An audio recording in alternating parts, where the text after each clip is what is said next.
Bismillahirrahmanirrahim. Assalamualaikum warahmatullahi wabarakatuh. Alhamdulillahirabbil alamin wa bihi nasta'in ala umurid dunya waddin. Assalatu wassalamu ala asyrafil anbiya'i wal mursalin wa ala alihi wa ashabihi ajma'in, amma ba'd. Puji syukur kita ucapkan kehadrat Allah Subhanahu wa taala atas limpahan rahmat dan karunia-Nya. Mudah-mudahan semua amal ibadah yang kita lakukan selama ini dan yang akan datang mendapat ganjaran besar di sisi Allah Subhanahu wa taala. Amin ya rabbal alamin. Selawat beriring salam kita haturkan kehadirat baginda Muhammad sallallahu alaihi wasallam. Sungguh beliau sosok pribadi yang luhur, suri tauladan bagi kita. Mudah-mudahan kelak di yaumil mahsyar mendapat syafaat dari beliau. Amin ya rabbal alamin.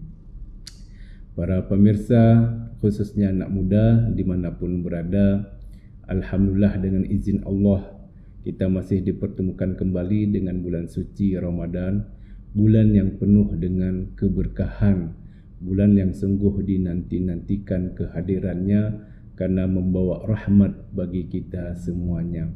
Untuk itu, mari kita semangat melaksanakan amal ibadah dan juga mari kita tingkatkan kualitas keimanan kita kepada Allah Subhanahu wa taala.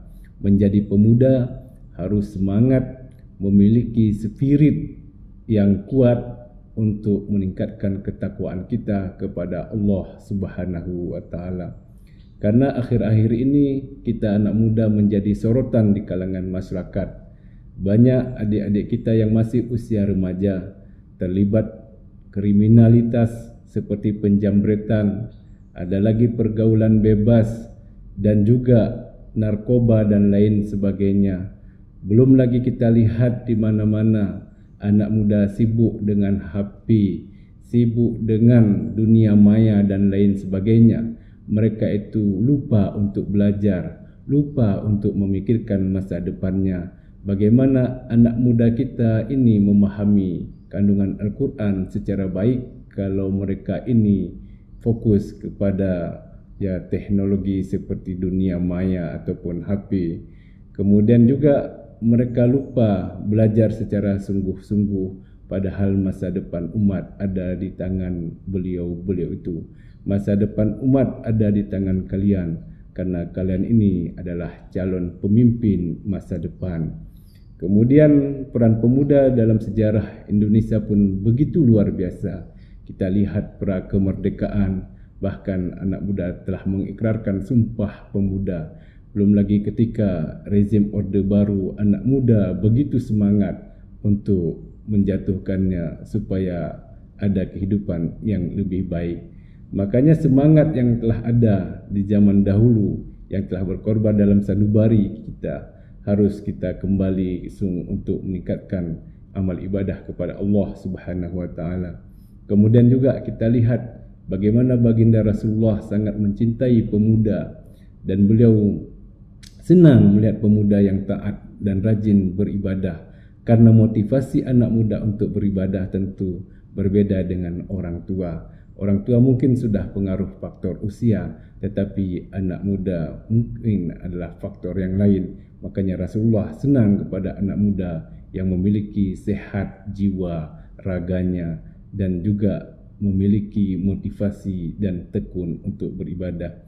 Kemudian yang paling ini adalah kita harus menjaga akhlakul karimah, sopan kepada orang tua kita, sopan kepada guru kita, sopan sesama kawan.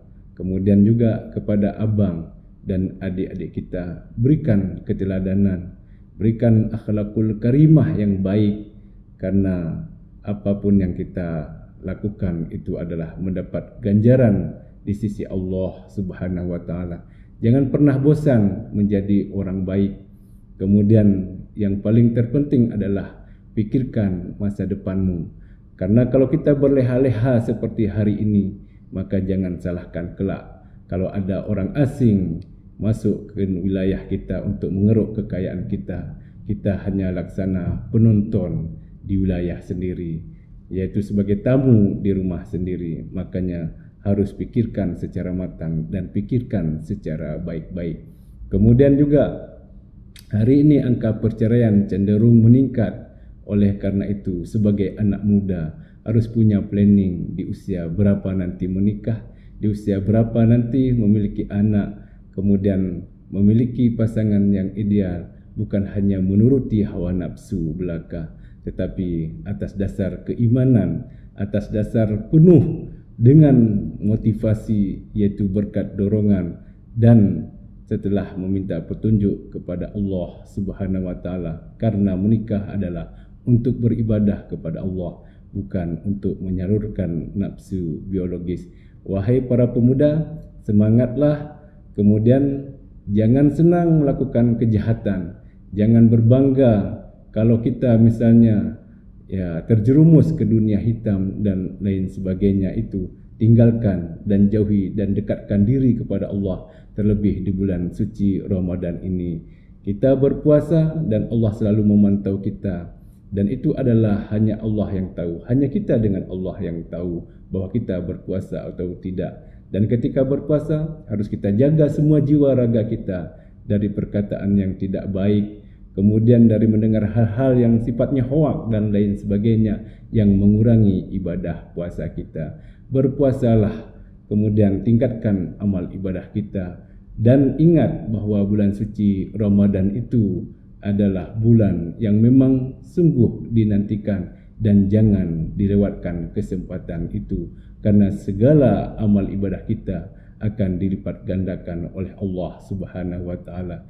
Saya Dr. Agustin Hanafi LC MA, Ketua Prodi Magister Hukum Keluarga Pasca Sarjana UIN Araniri, mengucapkan selamat menunaikan ibadah puasa 1442 Hijriah, dan selamat kepada anak-anak muda kami semua yang memiliki motivasi tinggi. Dan ingat, kalian adalah aset bangsa dan masa depan umat tergantung di tangan kalian semua.